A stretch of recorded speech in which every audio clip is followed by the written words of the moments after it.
আসসালামু আলাইকুম। আপনারা সবাই কেমন আছেন? কৃষি গবেষণাগার ইউটিউব চ্যানেলে আপনাদের স্বাগতম। তো আজকে আমরা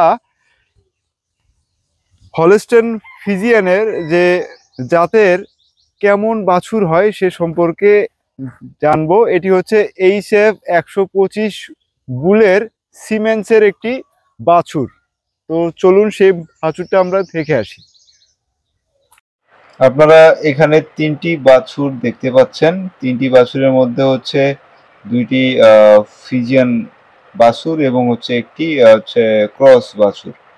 তো আমি যে বাছুর সম্পর্কে আপনাদের এতক্ষণ বললাম সেটি হচ্ছে যে সাদা এবং হচ্ছে কালো এবং হচ্ছে ধূসর বর্ণের মিক্স যেটা আছে, যেটা অল্প একটু আগেই যে একটা বাছুরের উপর উঠতে ধরছিল সেই বাছুরটারই কথা বলছিলাম। আর তার পাশে যেটা আছে সেটা হচ্ছে 135 বুলের।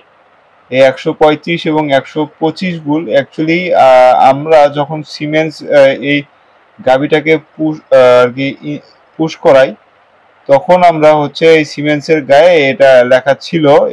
এই 125 এবং 135 হচ্ছে সরকারি কোনো নির্দিষ্ট প্রজনন খামারের বীজ সংগ্রহের যে সারগুলো রয়েছে সেই সারগুলোর নাম্বার। হচ্ছে কৃত্রিম প্রজনন করেন তারা, সেগুলো বীজ সংগ্রহ করেন। আমরা হচ্ছে সিমেন্সের গায়ে লেখা ছিল, সেই সুবাদেই আমি আপনাদেরকে 125 এইচএফ ফুলের এটা হচ্ছে সেই বাছুরটা।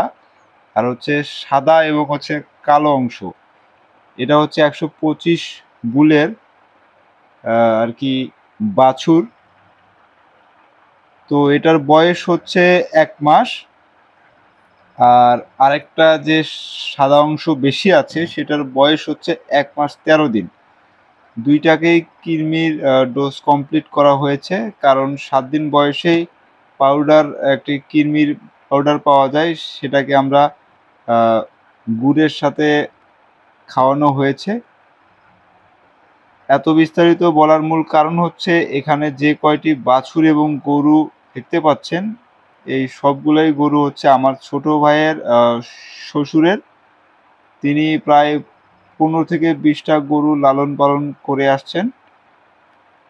তার প্রতি বছরে তার 2টা করে গরু কুরবানিতে বিক্রি করেন। এগুলো 100% ফ্রিজিয়ান বাছুর না, এগুলো হচ্ছে 75% বাছুর এবং এই বাছুরটি হচ্ছে 65%।